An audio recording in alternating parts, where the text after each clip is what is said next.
Welcome dear friends. आज हम लोग क्लास 12 के बिजनेस स्टडीज का फेयोल्स प्रिंसिपल पढ़ेंगे। हेनरी फेयोल ने 14 सिद्धांत दिए थे, 14 प्रिंसिपल्स दिए थे, उनके बारे में हम पढ़ेंगे। सबसे पहला काम है कार्य विभाजन, डिवीजन ऑफ वर्क। किसी भी ऑर्गेनाइजेशन में काम का बंटवारा होना चाहिए और ये ध्यान रखना चाहिए कि हर इंडिविजुअल को जो उसकी कैपेसिटी है, जो उसका इंक्लाइनेशन है, जो उसका एप्टीट्यूड है, उसके अनुरूप काम मिले और अगर हो सके तो वर्क को बांट दो, पीस में कर दो, ताकि शांतिपूर्ण ढंग से काम हो सके और कार्य का विशिष्टीकरण, स्पेशलाइजेशन हो सके। जैसे मान लो एक जीन्स बनाने वाली कंपनी है, तो ये नहीं होगा कि एक ही आदमी कपड़ा काटेगा, सिलेगा, बटन लगाएगा, जिप लगाएगा, धोएगा और प्रेस करेगा। नहीं, एक आदमी का काम है सिर्फ कपड़ा काटना, तो वो सिर्फ कपड़ा काटेगा। एक आदमी उसमें जिप लगाएगा तो उसका काम है जिप लगाना। उसमें किसी का काम है बटन लगाना, तो वो सिर्फ बटन लगाएगा। इस टाइप से होना चाहिए और इसमें क्या होगा कि स्पेशलाइजेशन आएगी और ये भी देखना पड़ेगा कि उसका क्या एप्टीट्यूड है, क्या क्वालिफिकेशन है, क्या इंक्लाइनेशन है, ये सारी चीज देखना चाहिए। तो ये जो चीज है ये कहलाता है डिवीजन ऑफ वर्क। फिर क्या है अधिकार एवं उत्तरदायित्व, authority and responsibility, and it should match. इस सिद्धांत के अनुसार अधिकार एवं उत्तरदायित्व साथ साथ चलते हैं। जो अथॉरिटी है और रिस्पॉन्सिबिलिटी है वो साथ साथ चलता है। इस सिद्धांत का अभिप्राय यह है कि जब किसी व्यक्ति को कोई कार्य सौंपा जाता है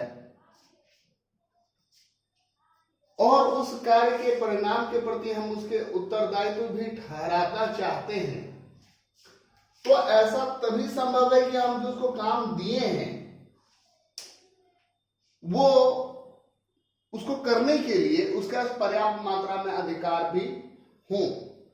आप हमको कहीं पर बोले कि ये चीज आपको ऑर्गेनाइज करना है, आपको ये देखना है, और हमको लग गया कि एक पर्टिकुलर चीज का शॉर्टेज है, तो मुझे वो परचेस करने का भी राइट होना चाहिए ताकि हम वो शॉर्टेज को फुलफिल कर सकें और ये नहीं हो कि एंड टाइम पे वो इवेंट आपका फेल कर जाए, फ्लॉप कर जाए। ऑथोरिटी रिस्पॉन्सिबिलिटी से ज्यादा नहीं होना चाहिए, ऑथोरिटी रिस्पॉन्सिबिलिटी से कम नहीं होना चाहिए। It should be in matching, वो मैच करना चाहिए।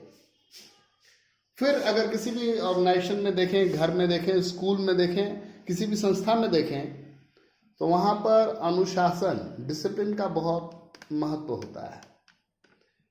इस सिद्धांत के अनुसार संगठनात्मक नियम, जो ऑर्गेनाइजेशनल रूल्स हैं, वो हर के लिए सेम है। अगर मान लीजिए नो स्मोकिंग, तो नो स्मोकिंग। ये नहीं हुआ कि मैनेजर जो है वो केबिन में सिगरेट पी रहा और प्यून को बोलेंगे तुम बीड़ी मत पियो, ये नहीं, वो नहीं होगा। अगर रूल बन गया वो सबके लिए है, सबको उस डिसिप्लिन को अबाइड करना है।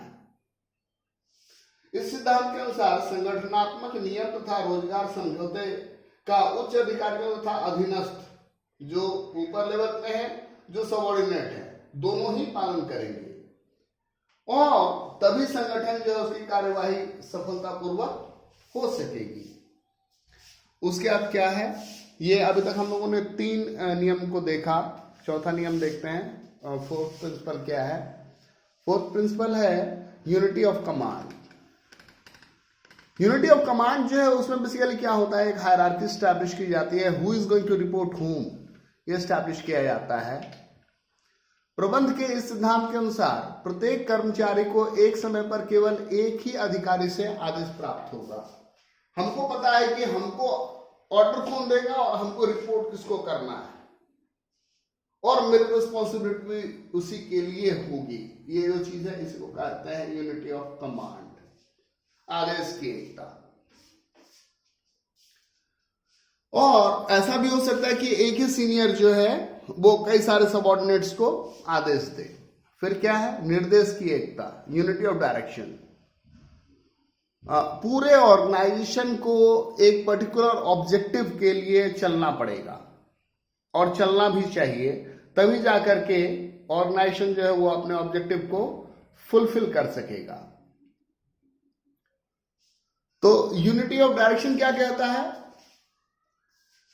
निर्देश की एकता से अभिप्राय है कि क्रियाओं के प्रत्येक समूह के लिए जिनका समान उद्देश्य है, एक ही अध्यक्ष और एक ही योजना होनी चाहिए। फिर कह रहा है व्यक्तिगत हित सामान्य हित के अधीन। इसका मतलब हुआ subordination of individual interest to general interest. कोई भी ऑर्गेनाइजेशन में कोई कर्मचारी काम करता है, उसे सैलरी चाहिए, वो उम्मीद करेगा कि मेरा टाइमली प्रमोशन हो जाए, मुझे पर्क मिले, मुझे और कोई फ्रिंज बेनिफिट मिल जाए, मुझे टाइम से बोनस मिल जाए। ये तो हुआ इंडिविजुअल का ऑब्जेक्टिव, और ये सारा ऑब्जेक्टिव कब फुलफिल होगा? जबकि पूरे ऑर्गेनाइजेशन का ऑब्जेक्टिव फुलफिल होगा। तो कोई भी व्यक्ति किसी संस्था से बड़ा ना हो, इस चीज का ध्यान रखा जाना चाहिए। Subordination of individual interest to general interest, सबों का हित होगा, उसी में किसी एक व्यक्ति का हित निहित है, छिपा हुआ है। 7वां प्रिंसिपल क्या है? कर्मचारियों का पारिश्रमिक, रेम्युनरेशन ऑफ एम्प्लॉय। आप जिस लेवल पे काम कर रहे हैं, आपकी जो क्वालिफिकेशन है, आपकी जो एफिशिएंसी है, आपकी जो योग्यता है, उसके अनुरूप आपको पारिश्रमिक मिलेगा। इस सिद्धांत के अनुसार कर्मचारियों को उचित पारिश्रमिक दिया जाना चाहिए, जो उन्हें कम से कम एक उपयुक्त रहन सहन के स्तर को उपलब्ध करा सके, तभी वो पूरा डिवोशन के साथ, पूरा मोटिवेशन के साथ आपके लिए काम करेगा। फिर क्या है?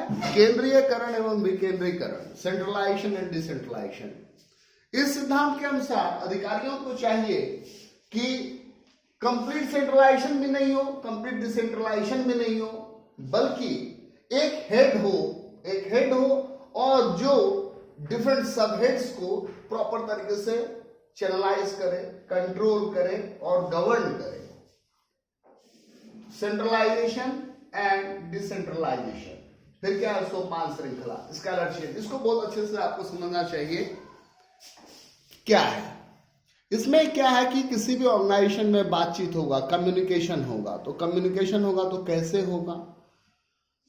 अब मान लीजिए इस पी को एफ से कुछ कहना है, तो इसके लिए क्या होगा? पी ओ को कहेगा, ओ एन को कहेगा, ये एम को कहेगा, एल, फिर ए, फिर ऐसे करके जाएगा यहां तक। इस तरीके से वो 9 स्टेप पार होगा। तो सेम लेवल पे अगर है तो उसके बीच में गैंग प्लांक लगा दो, समतल संपर्क। हम एक मैनेजर है, प्रोडक्शन मैनेजर, आप सेल्स मैनेजर हो या आप परचेज मैनेजर हो, आप आपस में बात कर लो। प्रोडक्शन मैनेजर बोलेगा भाई मुझे इतना सामान बनाने का है, इस बार आया है ऊपर से ऑर्डर। परचेज मैनेजर उसी हिसाब से सामान खरीद लेगा। ये हुआ समतल संपर्क। लेकिन ये अगर इससे बात करना चाहेगा, पी अगर ई से बात करना चाहेगा या पी अगर डी से बात करना चाहेगा, तो इसके लिए एक ऑर्डर से, एक हायरार्की से ही बात होगी। ठीक है? फिर उसके बाद क्या होता है? उसके बाद है हमारा ऑर्डर। ऑर्डर में क्या है? इस सिद्धांत के अनुसार सही व्यक्ति को सही कार्य पर लगाना चाहिए, right person at right place on right time, और कोई भी सामान जो है वो भी सही जगह पे होना चाहिए, तब जाकर के ऑर्डर बनेगा। फिर क्या है? इक्विटी। इस सिद्धांत के अनुसार प्रबंधकों को अपने अधीनस्थों के साथ जितना संभव हो निष्पक्षतापूर्ण व्यवहार करना चाहिए। कोई पार्शियलिटी नहीं होनी चाहिए, कोई भेदभाव नहीं होना चाहिए। जो हेड है उनके लिए सारे सबऑर्डिनेट्स एक जैसे हैं, एक जैसा व्यवहार होगा, तो कहीं भी किसी भी प्रकार का असंतोष की भावना नहीं आएगी।